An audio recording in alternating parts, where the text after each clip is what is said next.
আজই ডাউনলোড করুন আর এনজয় করুন আপনার পছন্দের শো। আমি যে কথাগুলো বলবো সেটাও আপনার কাছে বড় সারপ্রাইজই হবে।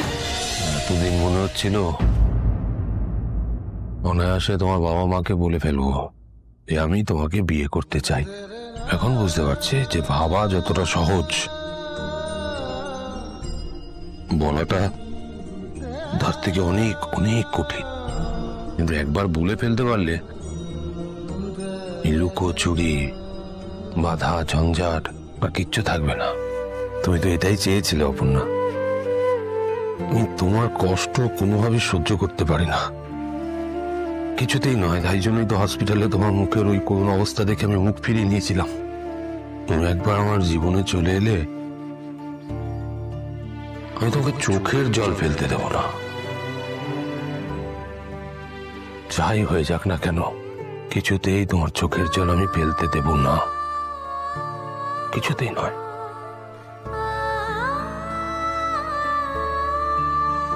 উনি কিছু বুঝতে পেরেছেন? হ্যাঁ, আমি তো কিছু বলতে পারিনি।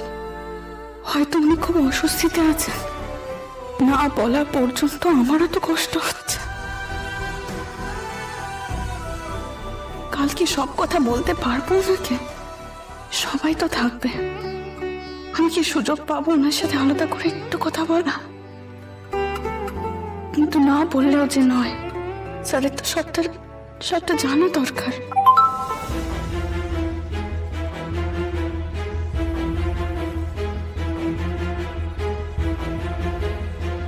স্যারের মেসেজ। জেগে আছো? হ্যাঁ। ঘুমোওনি কেন এখনো? আপনার কথাই ভাবছিলাম। আমিও ভাবছিলাম তোমার কথা। শুধু মনে হচ্ছে তুমি যেন আমাকে কিছু বলতে চাও। অনেক কিছু বলতে চাই। আমারও কিছু বলার আছে তোমাকে। বলুন। এখন না, কাল বলবো। কিন্তু তুমি চাইলে তোমার কথাটা বলতে পারো, আমি শুনতে চাই। না, কাল দেখা হলেই বলবো। এটুকু বলতে পারি, কাল আমাদের জন্য একটা খুব বড় দিন, একটা বড় সারপ্রাইজ আছে তোমার জন্যে। আমি যে কথাগুলো বলবো সেটাও আপনার কাছে বড় সারপ্রাইজই হবে। কি সারপ্রাইজ ভাবতে শুরু করলে বুঝি? শুধু এতটুকু বলবো, তুমি খুব খুশি হবে।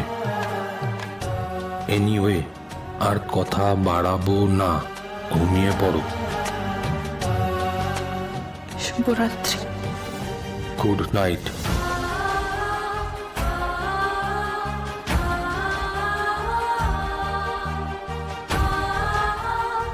আপনি আমার খুশি হওয়ার কথা বলছেন। কাল আমার কথা শুনে আপনার কি হবে আমি জানি না।